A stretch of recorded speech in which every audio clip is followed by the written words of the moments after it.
All right, Stuart. So, what is the best live stream encoder? And maybe we should start with what is a live stream encoder? Sure.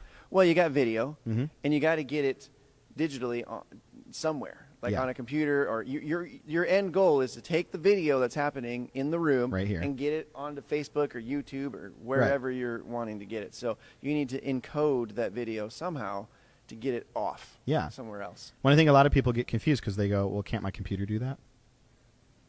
Kind of. It depends. It depends on what you got going on. Yeah. But I would say let's break it down to three categories. Okay. You've got your computer doing everything. Right. You've got some sort of cheaper hardware, and then you got some expensive hardware. Yeah. So the computer route would be you would take a camera, like we're shooting with a camera right now. Yep. And you would bring it into the computer using a little encoder, Some sort of capture card or or something. if it was NDI, we could bring it through the network and capture it that way. And that doesn't require any sort of video switcher or anything like it's just that. one camera straight in. Of course, you're going to need to buy a few things like a camera or an encoder or some sort of something is involved. There is a little skin in the Most game. computers, you can't just plug a camera directly in. Yeah. There's usually some sort of interface. So you would need to be able to get it into the computer. Yep. And then you could switch from there. You could have multiple there's a lot of cameras, all that softwares stuff. out there. I know OBS is being OBS used by a lot of is churches. free and works it's great pretty well. if you set it up correctly. There's a couple tweaks you need to make. It's an in there. open source platform, so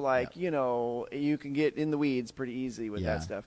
So another option that costs a little bit of money, but is really rock solid and designed for simple. Exact thing. Yeah, exact thing. Mm-hmm. Is Blackmagic makes an ATEM mini line, like a mini Pro, mini ISO, all that kind of stuff. The mini is just a little video switcher just for videographers on the go.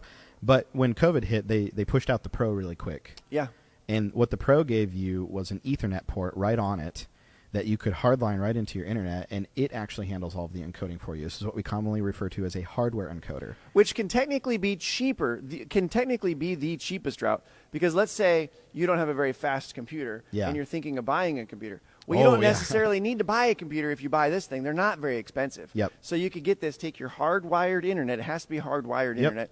You Straight plug in. it right in. You plug all your sources in. Yeah, you can put up to 4 cameras on it. Yeah. You know? And it's like, what, $500 or $600? Somewhere around Pretty there? easy to get set up. Now, the limitation of that is you can only do one stream.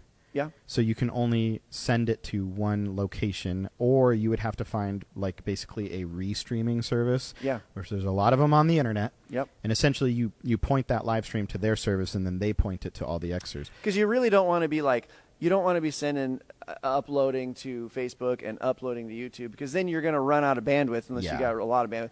If you can send one stream up to the cloud, and then from there it goes out. That's where a service There's one company that we work with really closely that has pulled all of those elements together. Yes. So they build really good hardware encoders, and they give you the ability to bring that stream up into their cloud service, and then they have umpteen amounts of bandwidth to point that literally to anything. Yes. You can simultaneously live stream to Facebook, YouTube, websites. You can embed it. You can put it in your app. Literally, you can send your live stream anywhere. And, of course, that company's Resi.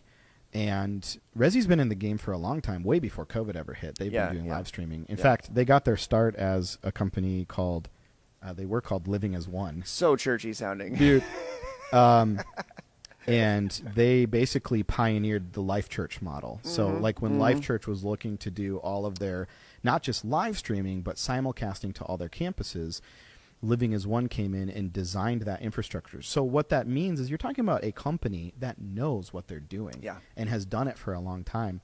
It's funny, I was on the phone with one of their sales reps, and he's like, we changed our name last year because everyone thought we were a marriage conference. Living as One. It is not the greatest name.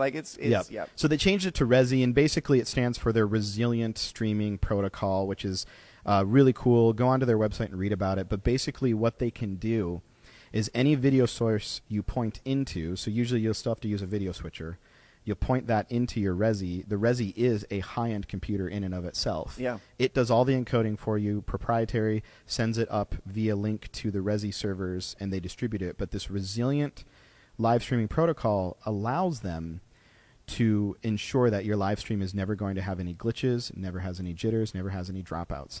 And ultimately, that's what churches are looking for because they need that stability. Yeah, and if this sounds scary to you, because let's say you're the pastor of the church, and Yeah. you're the one man show, and it sounds scary. It's not. You just literally give them a call. Yeah, Resi offers 24/7 tech support. And if you're even worried about installing the hardware side of it, or you're not sure what cameras you need or a video switcher, that's where an AVL company like us, we work with companies like Resi to get the whole package We put in together. the physical equipment, and then we pass it off to them. And yeah, they've got a very responsive team. Yeah, I mean, you could literally, if it goes down like on Sunday, you can call them, Yep. that kind of stuff. So it's pretty awesome. So there's a lot of really good options out there, and you just want to weigh the pros and cons.